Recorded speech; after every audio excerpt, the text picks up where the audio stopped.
करके अपना नाम कमेंट कर सकते हैं। शुरू करते हैं आज की स्टोरी। मरुनाली सुहागरात की सेज पर बैठी हुई थी।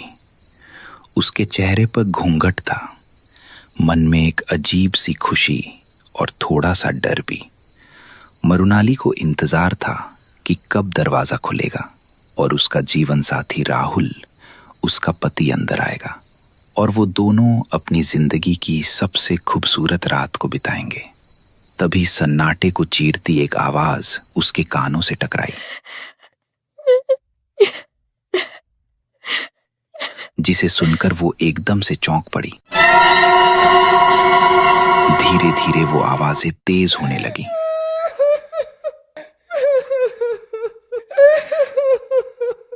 और उसने जैसे ही घूंघट उठाकर देखा तो उसका खून मानो जम सा गया। उसने देखा कि उसके आसपास 4 घूंघट वाली औरतें अपनी चूड़ियों को बजा बजा कर बैठी रो रही हैं। उन्हें देखकर मरुनाली बुरी तरह डर गई। उन्होंने मरुनाली को धकेल कर बेड पर गिरा दिया। 2 ने उसके हाथ और पैरों को जकड़ लिया और तीसरी औरत अपनी उंगली को उसके पेट पर घुमाने लगी। बचाओ राहुल! अरे ये तो बहू की आवाज है। उसकी सास और उसका पति राहुल जैसे ही कमरे के अंदर पहुंचे तो वहां का मंजर दिल दहला देने वाला था। मरुनाली बेड पर मरी पड़ी थी और बिस्तर पर खून फैला हुआ था। मरुनाली को ऐसे मरा देखकर राहुल चीख पड़ा, मरुनाली!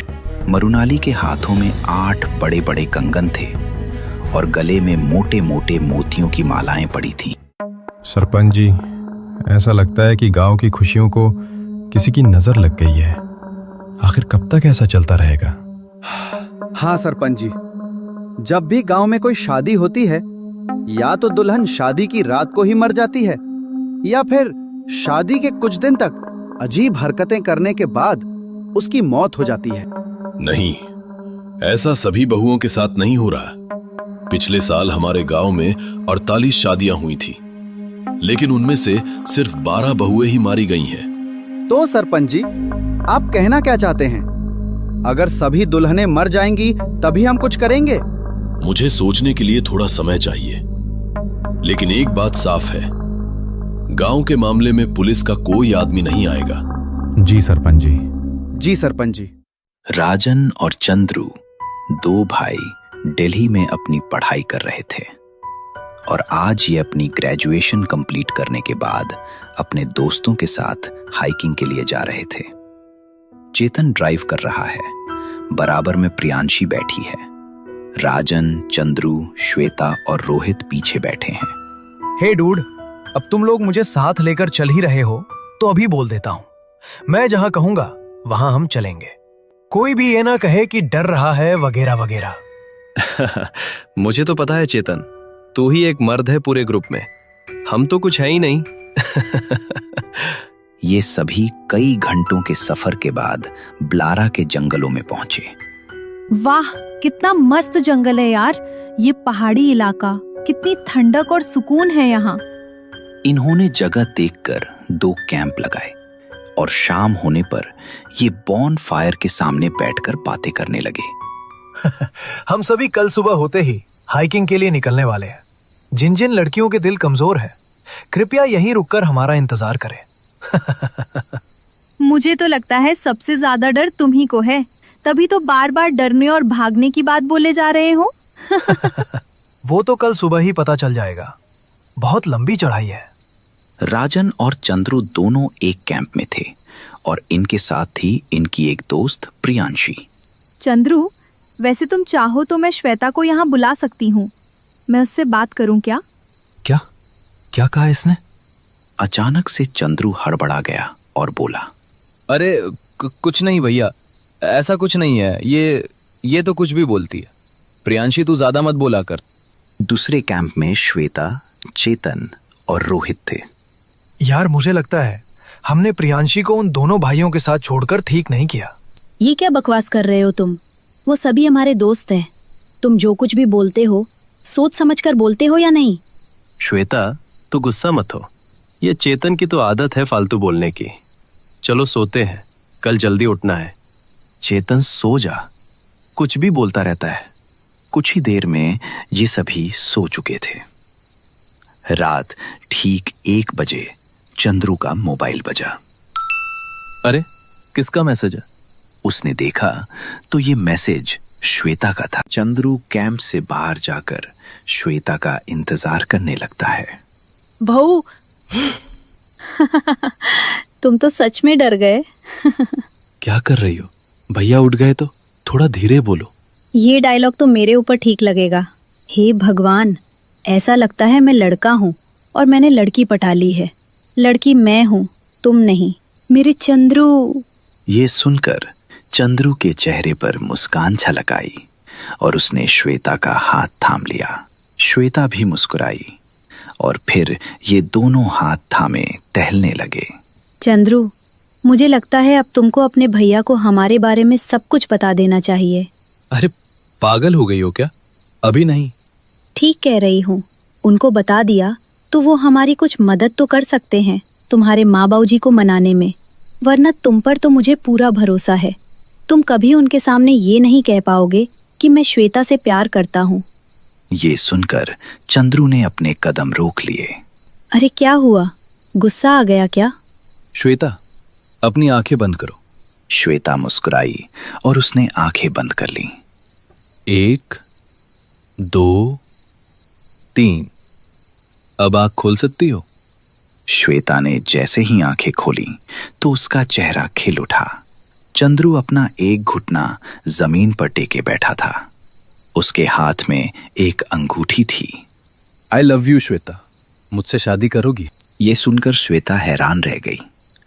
उसने मुस्कुराते हुए हाँ में सर हिलाया और चंद्रू ने उसी समय उसे अंगूठी पहना दी। ठीक उसी समय चेतनगढ़ की एक झोपड़ी में बैठी एक औरत जोर जोर से हंसने लगी। फिर से शुरू होगा मौत का तांडव। वहीं दूसरी तरफ ब्लारा के जंगल में अचानक मौसम बदल गया। आउच! तूफानी हवा चलने लगी। श्वेता और चंद्रू के लिए उनकी आंखें खोलना भी मुश्किल हो गया। दोनों का हाथ छूट गया। चंद्रू ने एक पेड़ को पकड़ लिया और श्वेता हवा के बहाव के साथ पीछे ढलान की तरफ लुढ़क गई। चंद्रू! श्वेता ढलान से होते हुए नीचे गिरने लगी।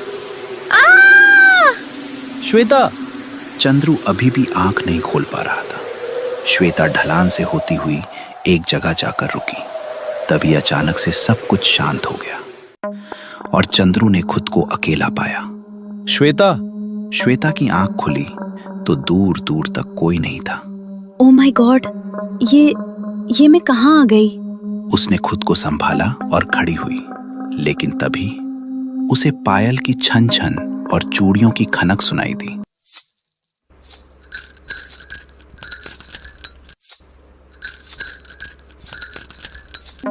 ये कैसी आवाज है?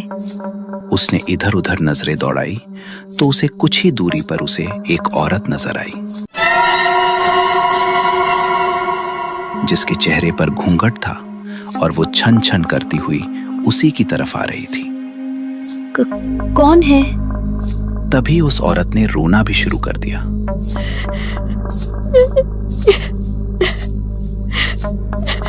अब श्वेता को डर लगने लगा था और वो औरत कुछ ही दूरी पर थी। तभी वो औरत बिजली की रफ्तार से श्वेता के करीब आई और जोरों से चिल्लाई। इससे श्वेता का दिल दहल उठा और वो उसे धक्का देकर वहां से भागी। चंद्रू, बचाओ! और वो पीछे देखते हुए आगे की तरफ भागी जा रही थी। कुछ ही देर बाद वो अचानक चंद्रू से टकरा गई। श्वेता! बाकी सभी लोग भी चंद्रू के साथ होते हैं। चंद्रू! श्वेता बहुत डरी हुई थी। वो कस के चंद्रू से चिपक गई। चंद्रू ने भी उसके सर पर हाथ रख लिया।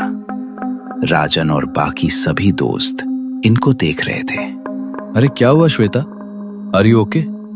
श्वेता ने भी ध्यान किया कि सभी लोग वहां हैं और वो चंद्रू से अलग हुई। तू यहाँ क्या करने आई थी? इस पर श्वेता ने कोई जवाब नहीं दिया।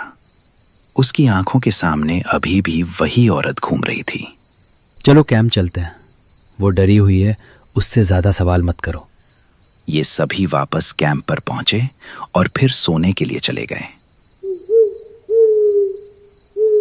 लेकिन श्वेता को अभी भी उस औरत के ठंडे हाथों का स्पर्श उसके बाजुओं पर महसूस हो रहा था और उसके मन में एक ही सवाल उठ रहा था। कौन थी वो? कैसे पलक झपकते ही मेरे करीब आ गई थी। सुबह होने पर ये सभी हाइकिंग के लिए निकल गए। चेतन के हाथ में एक कैमरा जिससे वो सभी कुछ रिकॉर्ड करता हुआ चल रहा था। तो गाइज, हम लोग जा रहे हैं माउंटेन पर। ये है हमारा ग्रुप और इस ग्रुप में सबसे ज्यादा ब्रेव बॉय मैं हूं और ये कैमरामैन चेतना तो बस बकबक करना जानता है। रोहित, साले मेरी वीडियो खराब कर रहा है। घंटों की चढ़ाई के बाद ये सभी ब्लारा पर्वत पहुंचे, जहां एक झरना भी बह रहा था। अरे वाह, कितना मस्त व्यू है यार। ब्यूटीफुल। चंद्रू, देखो कितनी सुंदर जगह है। अरे वाह, यहाँ तो झरना भी है यार। इसके बारे में तो हमने कुछ सोचा ही नहीं था। चलो चलते हैं, लेट्स टेक अ शावर। ये सभी खुश होते हुए झरने की तरफ भागे और उसके नीचे खड़े होकर शावर लेने लगे।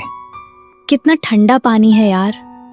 ऊपर से इन पर पानी गिर रहा था और श्वेता उसे आंखें बंद करके महसूस कर रही थी। तभी कुछ देर बाद उसे ठंडी हवा लगने लगी। अरे, उसने आंखें खोली तो उसने अपने आप को एक सुनसान जगह पर पाया। उसके दिल की धड़कन रुक सी गई जब उसने देखा कि वही घूंघट वाली औरत उसके सामने खड़ी रो रही है। वो बेहद डर गई और उसके मुंह से चीख निकलने ही वाली थी कि तभी पीछे से उसके कंधे पर एक हाथ आया। श्वेता, उसने देखा कि वो अभी भी झरने के नीचे ही है और वो औरत दूर दूर तक कहीं नहीं है। क्या हुआ श्वेता? वो कुछ नहीं। ये सभी हाइकिंग का पूरा मजा ले रहे थे। शाम होने तक ये वापस अपने कैंप पर आ गए। सच में यार, बहुत मजा आया। हाँ, हमारा हाइकिंग का आइडिया एकदम मस्त था। ये सभी 10 बजे तक खा पी कर सो चुके थे और 1 बजते ही फिर से चंद्रू और श्वेता एक दूसरे से मिलने के लिए कैंप से बाहर निकले। श्वेता, क्या हो गया था आज तुमको? बहुत खोई खोई सी लग रही थी। चंद्रू, तुमको क्या बताऊं, जब मैं उस ढलान से नीचे गिरी तो तभी राजन वहां आ पहुंचा और उसे देखकर ये दोनों चौंक पड़े। भैया, देखो चंद्रू, तुम दोनों को डरने की जरूरत नहीं है। मुझे पता है कि तुम एक दूसरे को पसंद करते हो। ये सुनकर चंद्रू और ज्यादा डर गया। भैया, आप प्लीज माँ बाबू जी को कुछ नहीं बताना। अरे बताऊंगा नहीं तो पता कैसे चलेगा? और तुम दोनों की शादी कैसे करवाऊंगा? और फिर दोनों के चेहरे पर मुस्कान छलक आई। चंद्रू ने राजन को गले से लगा लिया और श्वेता भी मुस्कुराने लगी। हाइकिंग के बाद अब ये सभी वापस दिल्ली पहुंच गए थे। भैया, आप माँ बाबू जी को हमारे बारे में कैसे बताएंगे? मेरे पास एक ऐसा प्लान है जिससे माँ बाबू जी के पास सिर्फ एक ही ऑप्शन बचेगा। वो क्या? यही कि हम अरुण और उस लड़की से मिलना चाहते हैं। लेकिन भैया, ये होगा कैसे? तुम दोनों चिंता मत करो।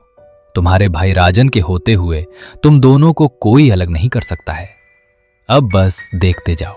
इस तरफ चंद्रू और राजन की माँ प्राची और पिता ठाकुर हेतल प्रताप आपस में बातें कर रहे थे। ठाकुरायन, तुम्हारे बेटे कहाँ हैं? वो हमसे मिलने आएंगे भी या फिर दिल्ली में ही बस कर रह जाएंगे? नहीं जी, ऐसा कैसे हो सकता है? वो जरूर आएंगे। हो सकता है उनको समय ना लग पा रहा हो। तभी मोबाइल बजा। हेलो। हेलो माँ, मैं राजन बोल रहा हूँ। देखिए जी, उसी का फोन है। प्राची ने फोन स्पीकर पर डाला। बोलो राजन बेटा, कैसे हो? मैं ठीक हूँ माँ। माँ, बहुत इंपॉर्टेंट बात है। पता नहीं आप सुन भी पाएंगी या नहीं। अरे क्या हुआ बेटा, कोई बुरी खबर है क्या? माँ, वो चंद्रू हमारे कॉलेज में साथ पढ़ने वाली एक लड़की को पसंद करता था और उन्होंने आज मंदिर में शादी कर ली। राजन की ये बात सुनकर इधर श्वेता और चंद्रू भी हैरान रह गए। राजन, ये तुम क्या कह रहे हो? ये सुनकर ठकुरायन बुरी तरह घबरा गई और ठाकुर का चेहरा गुस्से से लाल हो गया। वो टेलीफोन के पास आया और बोला, उसकी इतनी हिम्मत, उसने हमसे बिना पूछे शादी कर ली। चंद्रू से कहना कि हमारा उससे कोई रिश्ता नहीं। ऐसा बोलकर ठाकुर ने फोन कट कर दिया। देखा भैया, मैंने कहा था ना उन्हें बताना ठीक नहीं होगा, और आपने तो सीधा शादी का ही बोल दिया। अब क्या होगा राजन भैया? अरे इतना परेशान होने की जरूरत नहीं है, मैं बाबूजी को जानता हूं। देखना तुम, रात होने तक उनका कॉल आ जाएगा। चंद्रू और श्वेता बहुत परेशान थे और इधर ठकुरायन प्राची भी बहुत डरी हुई थी। ठाकुर हेतल प्रताप इधर से उधर चक्कर काट रहा था। आखिरकार उसने टेलीफोन उठाकर राजन को कॉल लगाया। हेलो राजन बेटा, हम चंद्रू और उस लड़की से मिलना चाहते हैं, तीनों गांव आ जाओ। ये कहकर उसने कॉल रख दिया और तभी श्वेता और चंद्रू खुशी से उछल पड़े। भैया, आपने तो कमाल कर दिया। वहीं उस झोपड़ी में बैठी वो औरत जोर जोर से तालियां बजा बजा कर हंस रही थी। चेतनगढ़ में फिर से दुल्हन आ रही है, उसके स्वागत की तैयारी की जाए। अगले दिन राजन, चंद्रू और श्वेता चेतनगढ़ पहुंचे। श्वेता दुल्हन के जोड़े में थी, क्योंकि ठाकुर हेतल प्रताप और ठकुरायन प्राची के लिए श्वेता और चंद्रू पति पत्नी थे। एक नौकरानी भी वहां होती है। श्वेता बेटी, कलश को पैर से गिराकर अंदर आओ। श्वेता ने हल्की सी मुस्कान के साथ कलश को पैर से गिराया, लेकिन जैसे ही चावल जमीन पर बिखरे तो वो बिल्कुल काले हो गए थे। हे भगवान, ये तो अपशगुन है।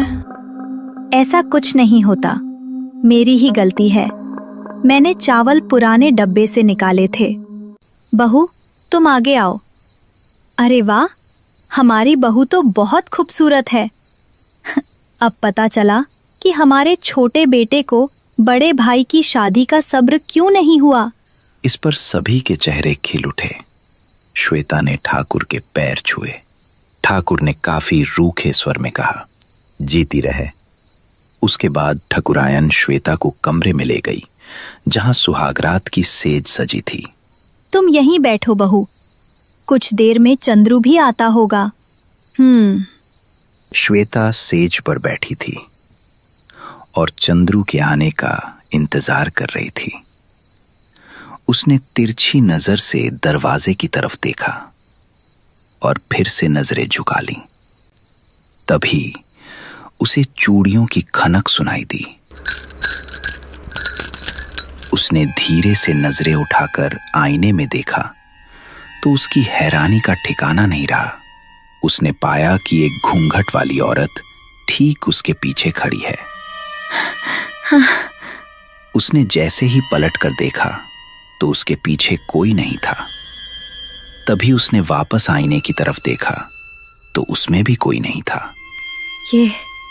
ये क्या हो रहा है मुझे? तभी पीछे से उसके कंधे पर 2 हाथ आए और उसने जैसे ही पीछे देखा तो उसके सामने थीं वही 4 घूंघट वाली औरतें। उन्होंने भयानक आवाजों में रोना शुरू कर दिया। उनकी आवाज इतनी तेज और भयानक थी कि श्वेता का दिल दहल उठा। तभी उनमें से एक औरत ने श्वेता का मुंह पकड़कर दबा दिया और बाकी 2 ने उसके हाथ और पैर पकड़ लिए। श्वेता के मुंह से चीख भी नहीं निकल पा रही थी, लेकिन उसकी आंखों में खौफ साफ दिख रहा था। वो छटपटा रही थी। वो सभी औरतें बहुत बुरी तरह से रो रही थीं। श्वेता का सर फटा जा रहा था। उसकी सांस टूट गई और फिर उसी समय वो बेहोश हो गई। सुबह जब उसकी आंख खुली तो वो बिस्तर पर सही सलामत थी। उसके बराबर में ही चंद्रू भी सो रहा था। चंद्रू, चंद्रू, चंद्रू उठो। चंद्रू ने आंखें खोली और उसे अपने सामने पाकर स्माइल करते हुए उठा। गुड मॉर्निंग, कैसी हो जान? चंद्रू, तुमको पता है कल मेरे साथ क्या हुआ? हाँ, मैं इस सोच में था कि हमारी सुहागरात होने वाली है, वो भी बिना शादी के, और जब मैं कमरे में आया तो तुम थक कर सो चुकी थी। ये कहकर चंद्रू ने श्वेता को गले से लगा लिया और श्वेता सोचती रह गई कि जो भी उसके साथ हुआ वो सच था या जो अभी चंद्रू ने बताया वो सच है। तभी दरवाजे पर दस्तक हुई। चंद्रू ने उठकर दरवाजा खोला तो सामने ठकुराया नाश्ते की थाली लिए खड़ी थी। उठ गए बेटा? लो तुम दोनों का नाश्ता। ठकुरायन ने थाली लाकर श्वेता के सामने रख दी। दोनों नाश्ता कर लो, ठीक है? ठकुरायन चली गई। श्वेता और चंद्रू नाश्ता करने लगे। बाहर ठाकुर ठकुरायन से पूछता है, बहू ठीक है? हाँ, वो बिल्कुल ठीक है, शुक्र है भगवान का। श्वेता चंद्रू का साथ पाकर काफी खुश थी। धीरे धीरे दिन अच्छा गुजर रहा था और वो अपने साथ हुई अजीब बातों को भूल चुकी थी। सभी उसे काफी पसंद कर रहे थे, लेकिन ठाकुर के चेहरे पर अभी भी परेशानी के भाव नजर आ रहे थे। शाम होने पर प्राची किचन में खाना बना रही थी। श्वेता, श्वेता! तभी श्वेता को चंद्रू की आवाज सुनाई दी और वो कमरे से निकली। चंद्रू, कहाँ हो? श्वेता, इधर आओ। श्वेता आवाज सुनकर बाहर पहुंची तो उसको दूर खड़ा चंद्रू नजर आया। चंद्रू, वहां क्या कर रहे हो तुम? इस पर चंद्रू ने कोई जवाब नहीं दिया और उसे हाथ के इशारे से बुलाया। श्वेता अब उसकी तरफ बढ़ने लगी, लेकिन चंद्रू अपने कदमों को उल्टे ले रहा था। उसके चेहरे पर एक रहस्यमयी मुस्कान थी और वो उल्टे कदम बढ़ाता हुआ जंगल में दाखिल हो रहा था। चंद्रू रुको तो, वहां जंगल में कहाँ जा रहे हो? चंद्रू उसे देखकर बहुत जोरों से हंसा और वहां से एक तरफ भाग गया। अरे! श्वेता भी उसके पीछे भागी और जंगल में पहुंच गई, लेकिन अब चंद्रू उसे दूर दूर तक नजर नहीं आ रहा था। चंद्रू, तुम कहाँ हो? मुझे डर लग रहा है। तभी उसे वही चूड़ियों की खनक सुनाई देने लगी।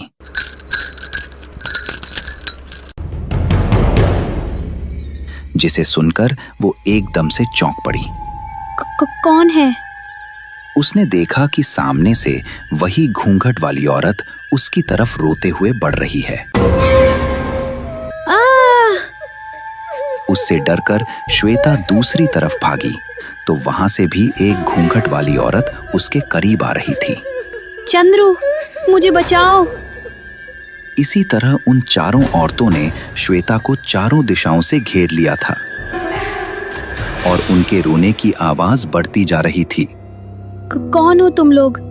कौन हो? वो जोरों से चिल्लाई और उसने अपने कानों पर हाथ रख लिए। वो औरतें उसके बिल्कुल करीब आ गईं और जोर जोर से विलाप करने लगी।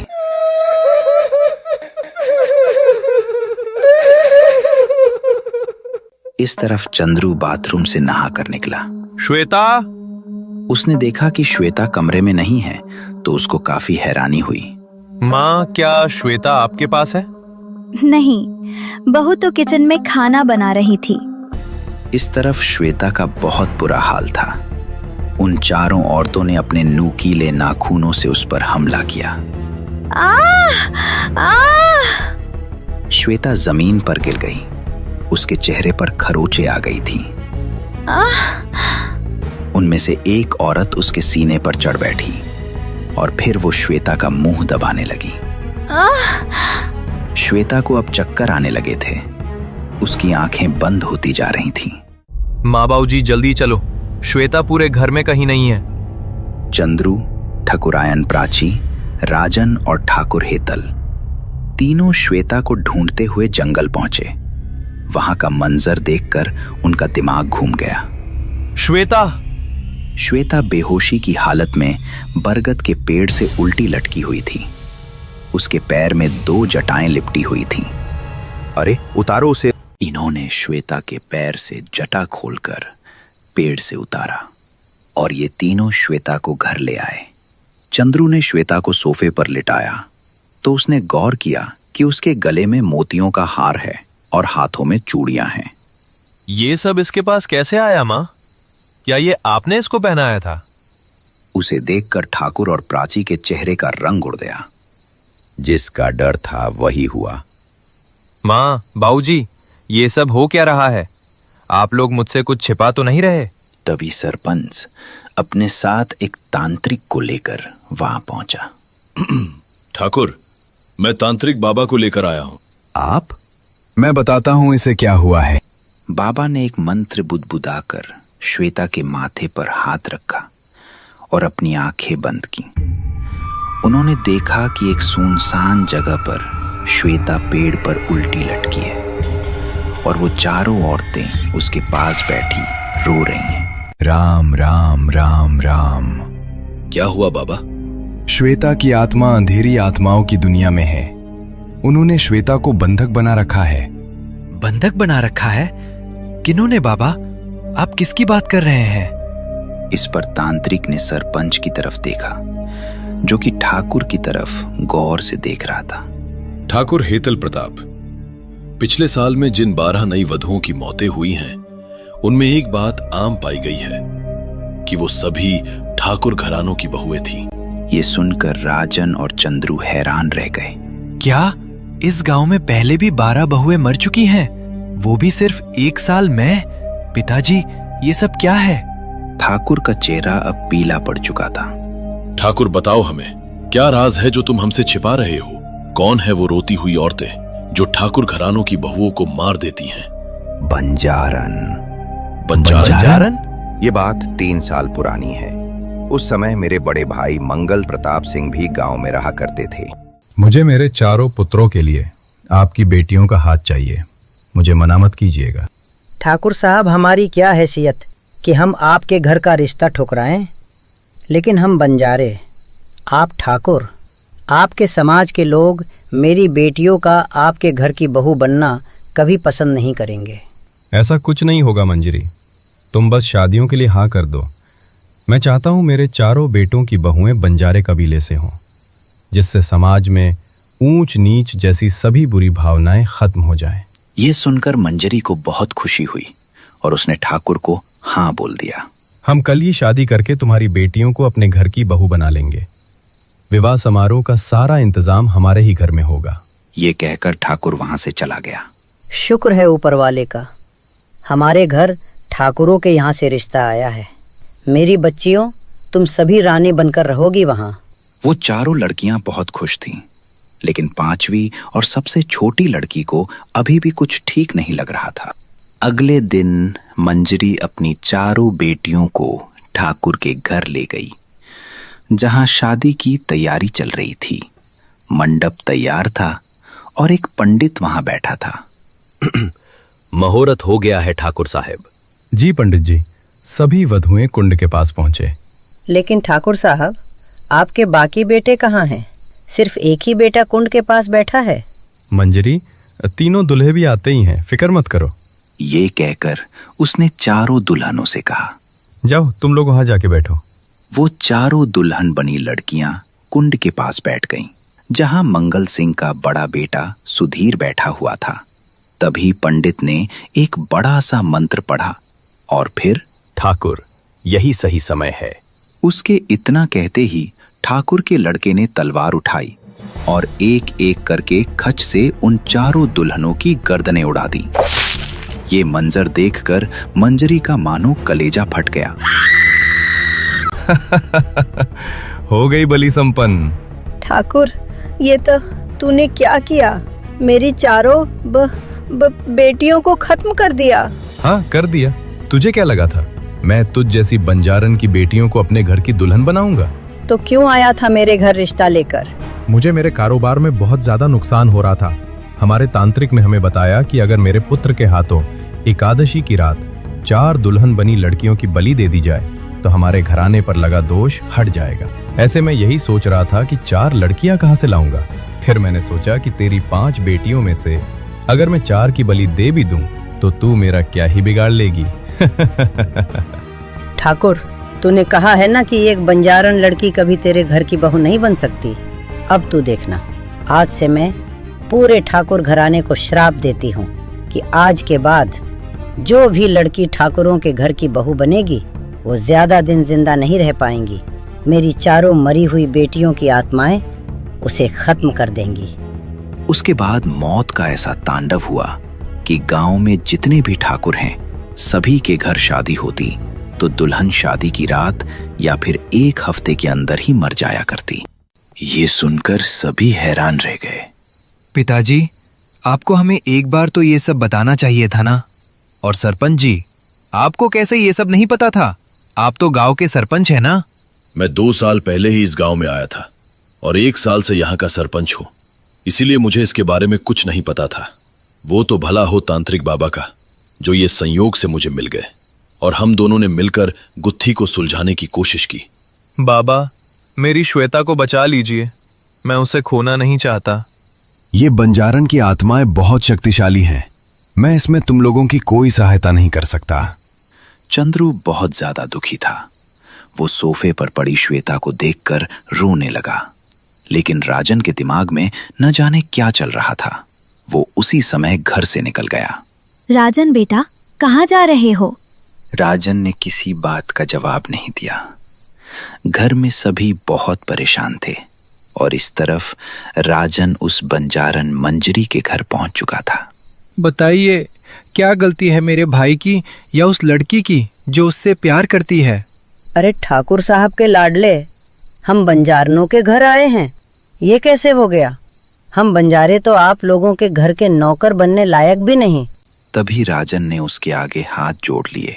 एक ठाकुर के गुनाहों की सजा सभी ठाकुर घरानों को देना, ये कौन सा इंसाफ है? एक माँ का सपना होता है उसकी बेटियां दुल्हन बनकर ससुराल जाएं और वहाँ अपने पतियों के साथ सुखी जिंदगी बसर करें। मेरा भी तो वही था ना, लेकिन इतना कहकर मंजरी रो पड़ी। तभी राजन ने उसकी बेटी की तरफ देखकर कहा, क्या तुमको ये सही लगता है?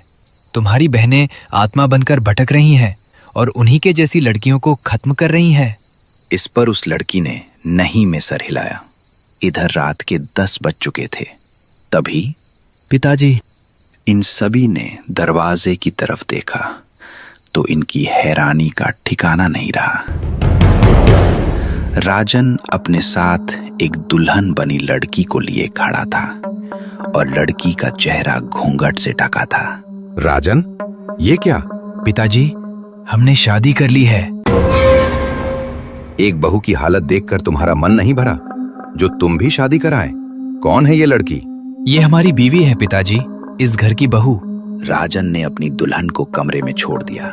हम अभी आते हैं। राजन, तुम्हारी बुद्धि भ्रष्ट हो गई है। क्यों की तुमने शादी? अब इस लड़की के साथ भी वही होगा जो छोटी बहू श्वेता के साथ हो रहा है। इधर कमरे में बैठी दुल्हन को अब वही खनक और रोने की आवाजें सुनाई देने लगी थीं।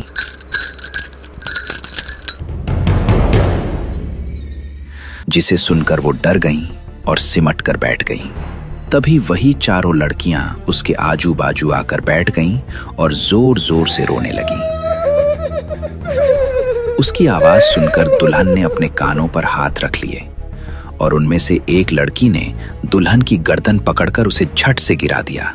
तभी दुल्हन का घूंघट खुल गया और वो 4 लड़कियां हैरानी से एक दूसरे की तरफ देखने लगीं। क्या हुआ तुम लोगों को? हमें यहाँ देखकर हैरानी हुई, रुक क्यों गई? मार दो हमें भी। ये तुमने क्या किया शिवानी? तुमने इस ठाकुर के लड़के से शादी क्यों की? उन्होंने खुद हमसे शादी का प्रस्ताव रखा और अपना वादा भी निभाया, हमें अपनी दुल्हन बनाया।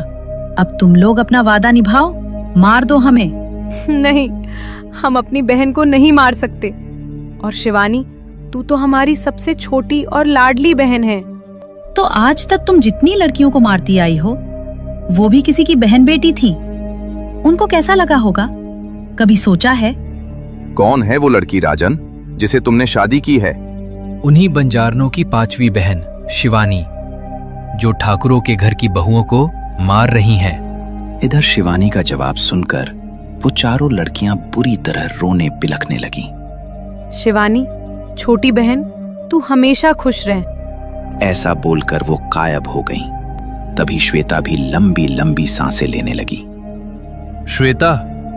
ये सभी श्वेता के पास पहुंचे। तभी श्वेता ने आंखें खोली। श्वेता। चंद्रू की आंखों से खुशी के आंसू बह निकले और उसने श्वेता को गले से लगा लिया। बाबा, ये क्या हुआ? कुछ समझ नहीं आया। राजन ने उनकी 5वीं बहन से शादी कर ली और इन्होंने अपनी बहन को नहीं मारा। उन्होंने देखा कि जो जगह उनको नहीं मिल सकी वो उनकी 5वीं बहन को मिल गई है और इससे वो श्राप टूट गया और उन आत्माओं को अब शांति मिल गई। ये सुनकर सभी ने सुकून की सांस ली। शिवानी भी अपने कमरे से निकलकर बाहर उनके पास आ गई। ठाकुर ने राजन को गले से लगा लिया और फिर शिवानी से बोले, बहू, आशीर्वाद नहीं लोगी? ये सुनकर शिवानी ने ठाकुर और ठकुरायन के पैर छूकर आशीर्वाद लिया। इस तरह ठाकुर घरानों को श्राप से मुक्ति मिली और ऊंच नीच की इस सीमा